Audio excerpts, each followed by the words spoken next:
आज हम आपके साथ इकोनॉमिक्स के क्लास में क्लासिफिकेशन ऑफ मार्केट के अंतर्गत हम आपके साथ डिस्कस करेंगे आज के दिन market on the basis of selling, बिक्री के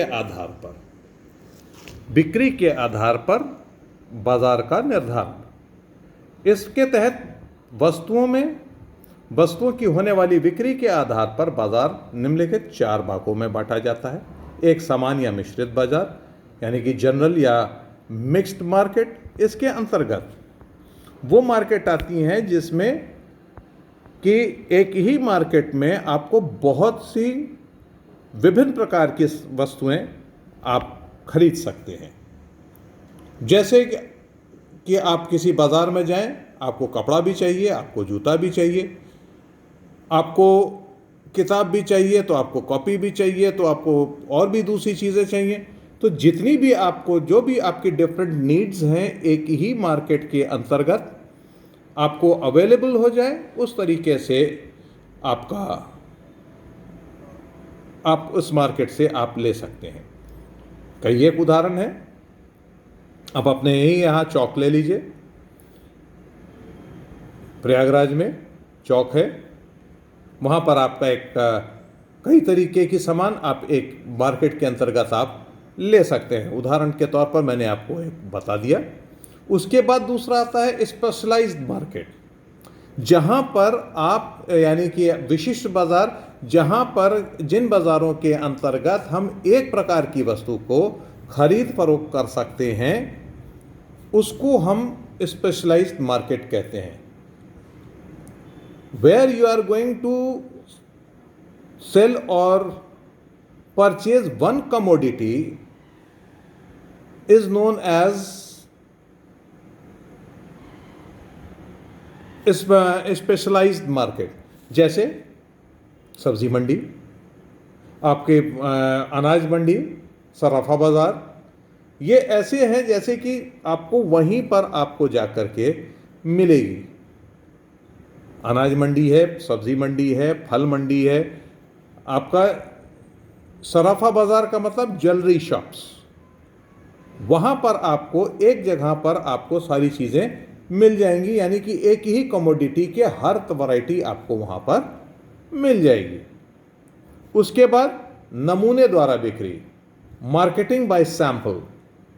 इस प्रकार के बाज़ार में विक्रेताओं को अपनी वस्तुओं की समस्त मात्रा को ले जाने की आवश्यकता नहीं होती।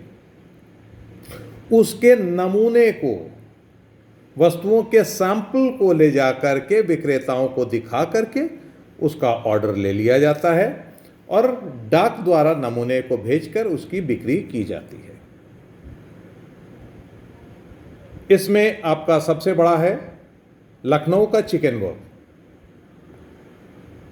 लखनऊ के चिकन वर्क में आप जब जाएंगे वहाँ पर तो आपको कई तरीके को वो चीज़ें दिखाएंगे, सैंपल दिखाएंगे। जिन सैंपल्स को आप कहेंगे कि ये आप हमें चाहिए, वो आपको आपके घर बाय डाक भेज दिया जाएगा। उसी तरीके से बनारस का साड़ी उद्योग, वहाँ पर भी अगर आपका है, अपने कॉन्टैक्ट्स हैं, तो वहाँ पर भी आप जा कर के आप सिर्फ सैंपल देख करके, सैंपल के अकॉर्डिंग टू सैंपल आपके पास सामान आ जाएगा। उसमें बेईमानी नहीं होती है। वहाँ पर हम सैंपल दिखा करके सामान आपके पास आ जाता है। और उसके बाद फिर तीसरा है ग्रेड द्वारा बिक्री या मार्केटिंग बाय ग्रेड। इस प्रकार के बाज़ारों में वस्तुओं का क्रय विक्रय उनके नाम व ग्रेड या ट्रेडमार्क के आधार पर किया जाता है। यानी कि एक ट्रेडमार्क या एक नाम दे दिया जाता है और पूरे आपके भारतवर्ष में वो बस नाम के अनुसार बेचा जाता है। जैसे कि आप कोई भी ले लीजिए, HMT की घड़ियाँ हों या फिर ताजमहल चाय है, बजाज स्कूटर है, मारुति सुजुकी कार है, या दूसरी चीज़ें जो कि इस तरह से नाम के अनुसार बेची जाती हैं। इस तरह के मतलब कि ग्रेड के द्वारा, ट्रेडमार्क के आधार पर बिक्री होती कि हम ये खरीदेंगे और हमको मतलब कि नमूना दिखाने की आवश्यकता नहीं, भैया हमको आप सिंपली HMT घड़ी दिखाइए, उसमें हमको ये चाहिए।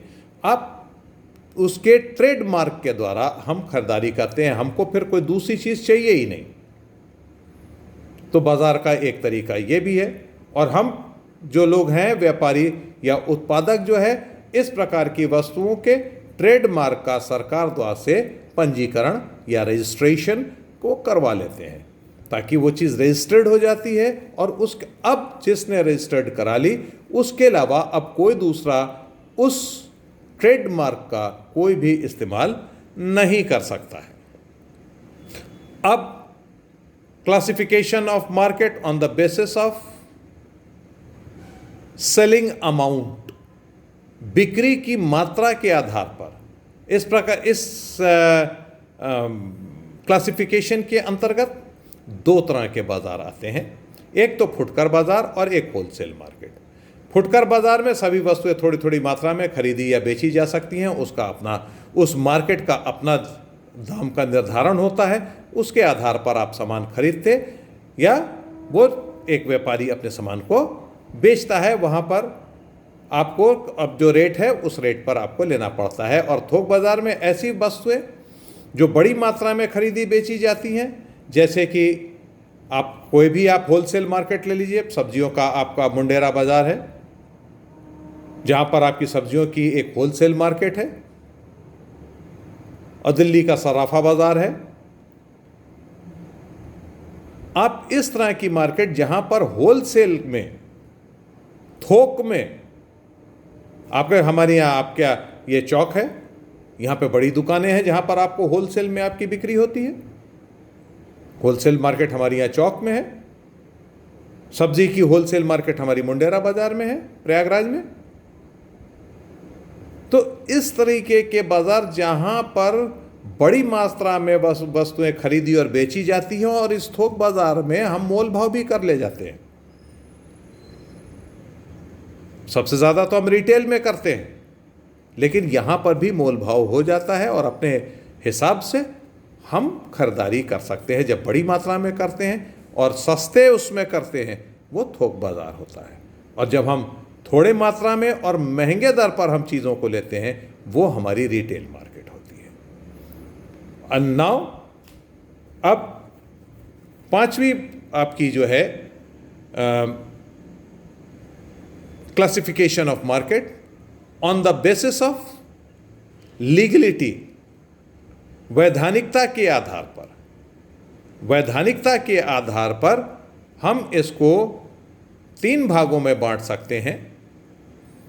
एक तो लीगल मार्केट या वैध बाजार, दूसरा अवैध या चोर या काला बाजार, जिसको कि हम ब्लैक मार्केटिंग कहते हैं या ब्लैक मार्केट कहते हैं, और एक होता है तीसरा खुला बाजार, इसको ओपन मार्केट कहते हैं। ये तीनों हम चीज़ आपको कल बताएंगे कि कैसे वैध मार्केट वर्क करता है, कैसे ब्लैक मार्केट वर्क करता है, और किसको हम ओपन मार्केट कहेंगे।